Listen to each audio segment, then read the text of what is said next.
coming up on this week's episode of the Xennial Odyssey podcast. Essentially what a Latchkey Kid is a child who, returns to an empty home because both of their parents work. There's no supervision, and it may be silly, but I think it was related to bullying.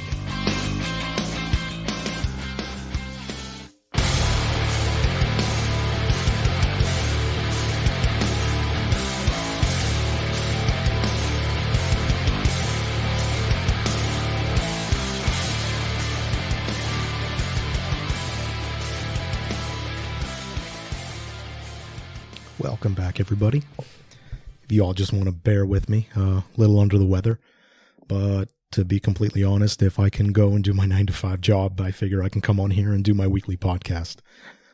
Today, it's Bobby Rocks. I'm coming to you solo. Figure just mix in a solo episode for y'all. So we've had 2 in the books. We've had Sherry Lynn Nicholas on here. We've had Remy Carrero on here. Sherry Lynn Nicholas, a licensed mental health counselor, a yoga instructor, a personal trainer, a professional bodybuilder, jack of all trades, as I mentioned before.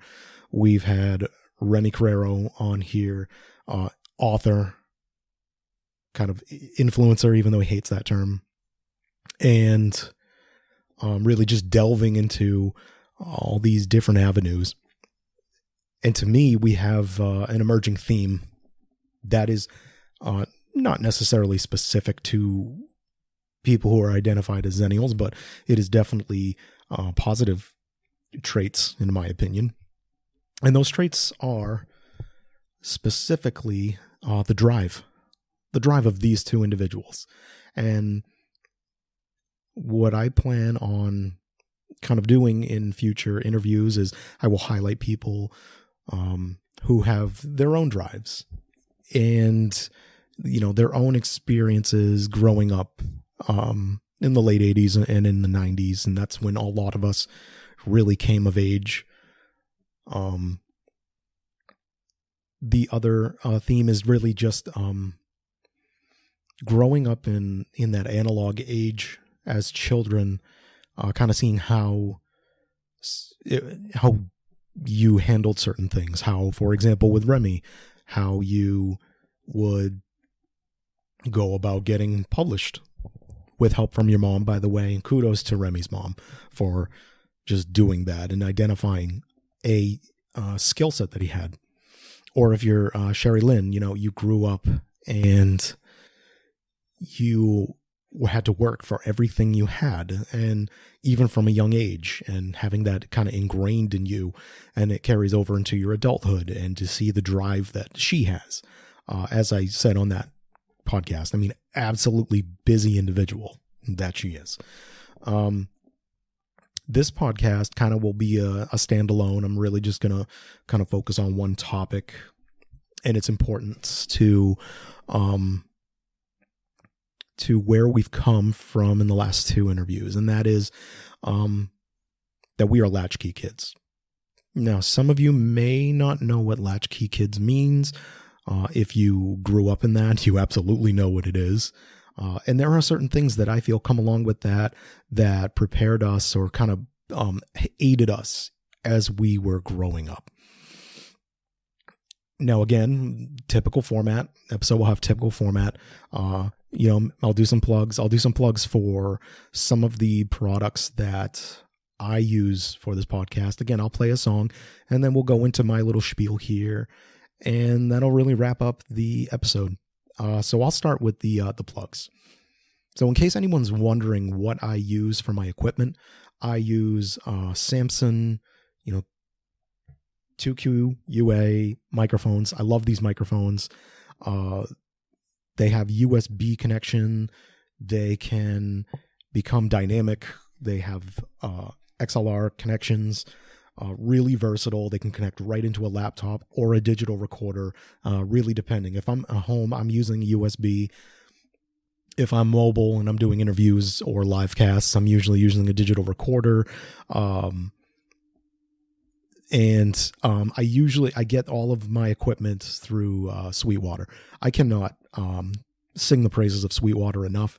I love Sweetwater. Sweetwater is a company out of Jersey. They are, fairly small, but what I love about them is that the owner has called and left me voicemails every single time I order from him, and simply giving me a thank you for ordering from them. And if I have any questions, please feel free to reach out.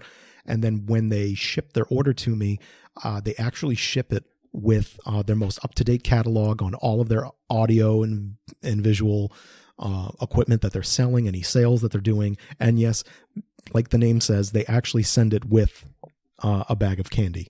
Fantastic. The customer service is just unparalleled. I also use Audacity for my software. Again, that's just free audio software for Microsoft. I believe you can get that on a Mac too. GarageBand is more specific, the specific equivalent, and that's just Mac only. And I also would like to hype up a company called Lid Launch. Now, Lid Launch makes hats, and I recently received a hat that I asked them to make, and I will post pictures of it. It is phenomenal. They did a great job. It is actually stitched. If you would like to get hats that are custom made from them, just know it's a $30 fee the first time they have to do it. And after that, you don't pay that $30 fee. It's a one-time fee. And then the more hats you buy, the more bulk you buy, the lesser the price. Excellent job that they do. They're a husband and wife company. They run it from their home. They have like a warehouse on their property. It's in Kansas. And they do a great job communicating with you. If they're, for example, my order was delayed because of weather issues they were having in the Midwest, and they reached out to me to let me know that. And I appreciated that. And again, they kept me updated with the tracking information, and it was well worth it because I'm staring at the hat right now, and it's just fantastic.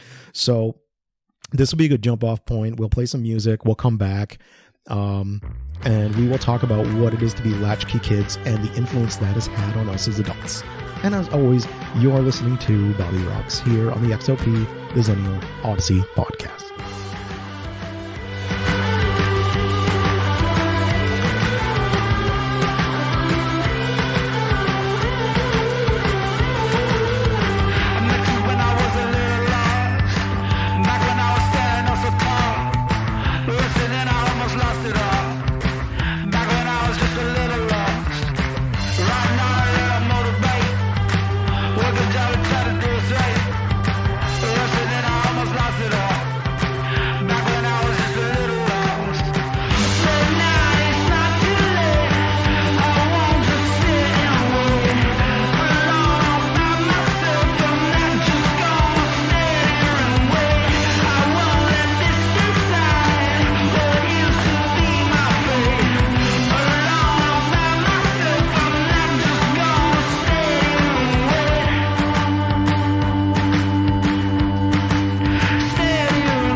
awesome tune.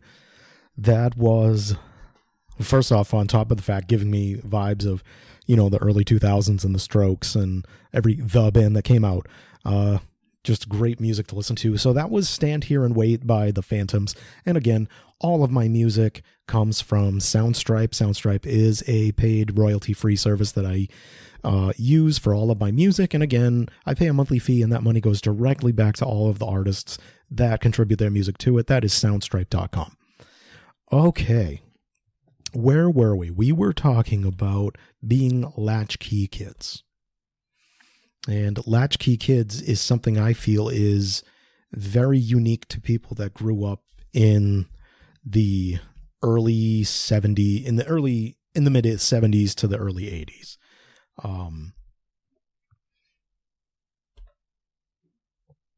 Essentially what a Latchkey Kid is a child who, returns to an empty home because both of their parents work. There's no supervision, any age. It could be alone or could be with their siblings. So I'll give you an example for myself. And for myself, I was a Latchkey Kid from the age of 8. Before that, my mother worked 3 to 11. She was a registered nurse. My father worked during the day. And so they had their schedule set up to perfectly kind of, as one parent was coming home, the other parent would leave. And at most, maybe there was a gap where my sister is almost 8 years older than me. So for example, when I was 7 years old, she was 14, 15 years old. So there was maybe like a 45-minute hour gap where she was watching my brother and I. However, around the time I was in the 2nd grade, my mother kind of switched. She switched shifts, but my father still worked until about 5:30, and my mother worked also until about 5:30. So that means, as an elementary school kid, when I would come home, I would be left to my lonesome, or I would be, it would be my brother and I left to our lonesomes.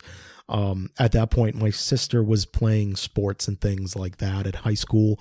So she would be kept up at the high school with all of her engagements. So she wouldn't be home. So really, you think about it, it's just an 8-year-old and an 11-year-old, who were, at home. If they had homework, doing homework, which I never did homework. And really just fending for ourselves. Now, granted, at times that meant that my brother would try to make my life a living hell with psychological warfare. But that didn't last for too long, because he really did it up until my punches started to hurt. So other than that, another thing that I thought was great was that as soon as my school day was over, I could hop on my bike and I could go to a friend's house. We could discuss that early in the day, even when we were at school, or if we were on the school bus going to school in the morning, and we could meet up. And my childhood best friend and his family were just great people. My childhood best friend wasn't necessarily a latchkey kid. His mother was home and his father was home. His father worked an overnight job, so his father would be asleep most of the time when we were there. But at our young age, he lived with his grandparents. They had a wonderfully large yard, so we could just have adventures there. And really, you didn't have to call ahead and you didn't have to ask. You just kind of showed up. And if you stayed out of the house, then you kind of entertained yourself. That was fine. And we would entertain ourselves, and his siblings would play with us too. And really, we would just occupy ourselves. And so really, that gets me into my larger point that I wanted to make during this podcast itself. And that is that we were children. We were 8, 9, 10 years old, maybe even younger. We were given keys to our house. We were unsupervised. We were sometimes, especially for my sister early on when she would watch over us. She was like 11, 12 years old, and she would be in charge of starting the preparation for dinner until my father got home, and then he would take over from there. But really, that would mean that she would do the majority of it. And then when it came to hanging out with my friends, I would get on my bike. I would ride, all over town to their house. I wouldn't check in, necessarily let people know what I was doing. And then on top of that, this actually continued into my young adulthood, is that I could mosey on into their house and that was fine. And I bring these points up because they come back to a central theme. And that central theme is trust. Now, what I mean by trust is my parents trusted my brother and I that even though we might, engage in psychological warfare, that we had the wherewithal to take care of ourselves and occupy our time and be safe. And we were rewarded with more of that trust. And it, what I mean by that is, for my parents, that meant that my mother could switch her shifts and she didn't have to work nights anymore and do a trade-off. At that point, my mother had been a nurse for 20 years and she'd primarily been working 3 to 11s. And now she could switch to a Monday through Friday schedule that was more convenient to her. And she was in her 40s at the time. And so that was a cool thing. I look back on that as a cool thing. And then when it comes to my friends and my friends' parents, the trust that I could just ride up and we could just get into playing, that we weren't supervised. We were just left alone in this property to do our own thing. And then again, moseying on into a house. This is stuff. I mean, first off, who leaves their houses unlocked nowadays? Nobody leaves their house unlocked nowadays. And that I could just mosey on in, and the most I would get is who's there? And if it was my friend's father, it'd just be like, oh, hi, it's Bobby. And then it'd just be like, Bobby, what are you doing? And I'd say, oh, I'm going down to your son's room. He's down there. And he'd be like, oh, all right, And then sometimes it would actually be, especially as I became more of an adult, there would be more just casual conversation. Oh, how's your father doing? How's your mom doing? Your father's still running? Is your sister married? Is her and her husband having kids? Things like that. I would just quick 5-10 minute conversations that we would engage in. And I think these are things that just don't happen anymore. And to me, it's a societal shift. And I just sit back and I wonder, when did it start? Why did it start? Where did the lack of trust go? And it gets me into the next thing I want to talk about that is related. When I was talking with Sherry Lynn and we were talking about mental health and mental health specifically to millennials. And this is a podcast about Xennials, but there are Xennials that are, they do fall under the classification of millennials. And she had mentioned anxiety. And I definitely think anxiety is a very prevalent thing for people my age, as well as depression, but we're going to focus on anxiety here. And the reason I bring that up is because I have seen it in my personal life. Now, I brought up that I had friends that I could just go into their house like I was one of them, one of their siblings or whatever. But I also had friends that I couldn't do that with. And that was hard for me at first. It would create some awkward situations when I would act like that, because that's what I was used to, and then running into that. But I learned quick. I was a quick learner that I learned, how to act in certain situations. I was very flexible like that. By the way, another trait of Xennials. We're very adaptive and flexible.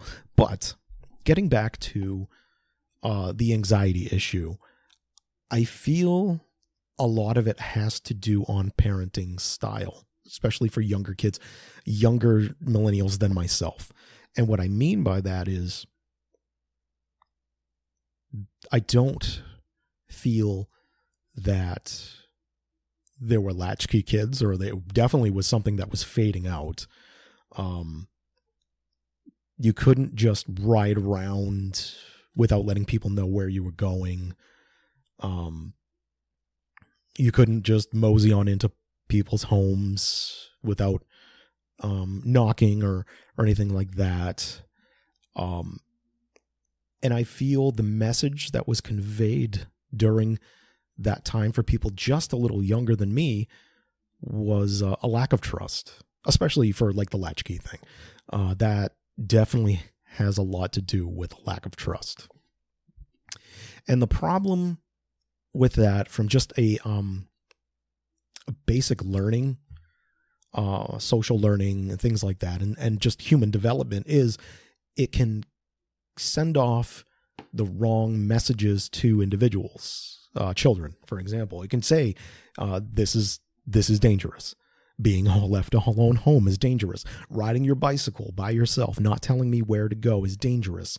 Not letting me know who I can contact is dangerous. Going over to that friend's house is dangerous. Or you get the idea.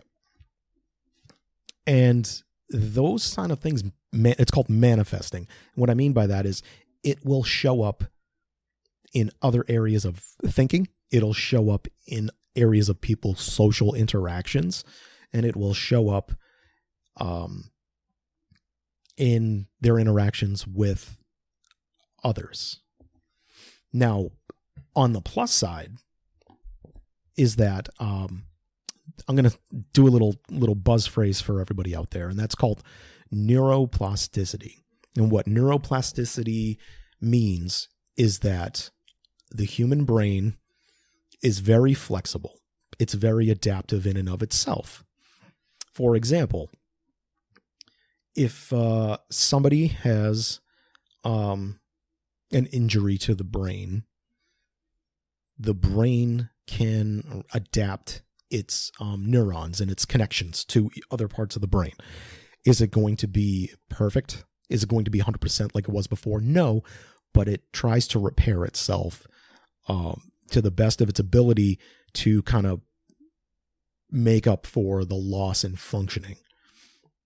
Related to that, when the brain experiences things like trauma, and yes, anxiety can come from even something that is traumatic. And even if you don't think it's traumatic, if you're not that individual, you don't really have a leg to stand on to tell them how they developed and how they perceive the world around them. But the benefit is that, be it just life experiences or going to a therapist or anything, that you can kind of learn techniques to overcome certain things like anxiety. And I bring that up because I feel especially towards the end of the millennial generation, this is a hard thing for people that are that age. They haven't had these opportunities where trust has been placed upon them, so that when they are, and they really don't have those trial and error moments, they struggle. And it doesn't mean that that's it. That's all it's going to be. It just means that they're kind of delayed compared to people my age, for example. People my age we were 7, 8, 9 years old, and we were given keys to our home. We were told, hey, can you just start the dinner, this, that, can you put the frozen vegetables on? Get your homework on, do this, and letting mom, maybe calling mom when I know mom is home and go, hey mom, just so you know, I rode my bike out here somewhere. And I'll be home by dinner time, but my brother's home and he can handle all that. And maybe that's where his psychological warfare came from. I don't know. But I really feel like the trust that was placed in me also extended itself to other areas of my life, especially as a child and especially as a teenager and a preteen, all growing up to my adult life. And a big area this is played out is when I faced adversity. When I faced adversity, especially as an adult, number one, I had perspective. I had moments in my past where I could focus on and go, okay, well, in this situation, this happened and this was the outcome. Like if I did something wrong and I had to answer for it, number one, I would own it. Another trait that I don't feel that the younger part of the millennial generation has as much, self-ownership. A little tidbit for people out there, especially people my age, because I think we do a better job of this.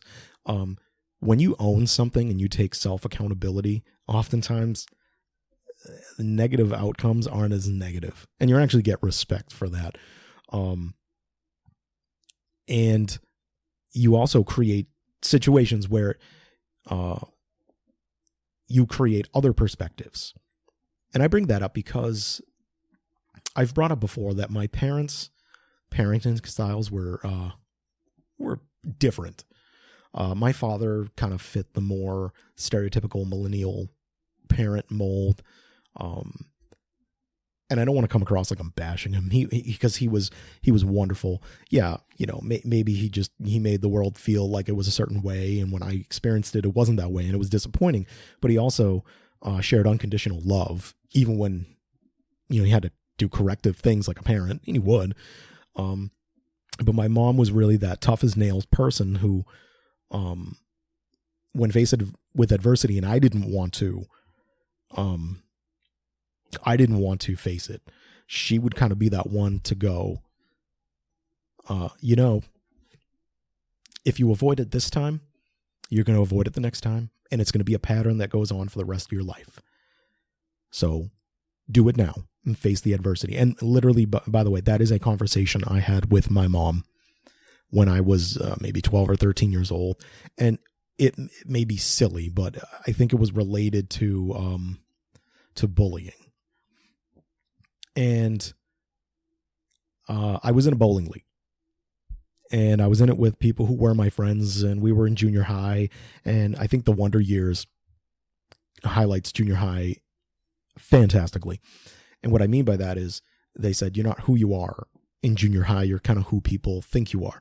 And the reason I bring that up is because, in junior high, I noticed that people that were in my group of friends were kind of divvying off because they wanted to be in a social group. And I didn't. And I felt like I was ostracized by my friends, especially, but the other groups, it was more of okay, well, he's a loner. And it wasn't necessarily the case, but it led to some people who were my friends turning and starting to pick on me because they felt like that would kind of earn them cred with these people that were in groups that they wanted to be in. And so these people would all hang out at the local arcade and bowling alley and all that. And I was supposed to go, and I was kind of like, no. And my mom forced me to go. And then we sat in her car, and she said something to the effect of, you let them get the better of you now, and people are going to do this to you for the rest of your life. And so I got out, and yes, I was catastrophizing what was going to happen when I go in there. Were they going to make fun of me? Were they going to pick on me? Were they going to actually try to beat me up? And it didn't happen. And one of the people who were quote unquote popular who were there actually pulled me aside. And they said, like, these people say they're your friends, and here they are just making fun of you and picking on you. And if they're doing it to impress me, it doesn't impress me. And I think that, first off, I think that's profound for like a 12 or 13 year old to have that insight and to share that with me. And they would poke fun at me, but they weren't trying to be malicious. And they said that, and they said, and if it comes across like that to you, I'm sorry. So that was a great life lesson. And I wish that more individuals, be it people my age or older, had a tough as nails mom like mine. Shout out, Mom. What up? But also kind of had learning moments like that. Because what I got from moments like that is, first off, I got thick skin.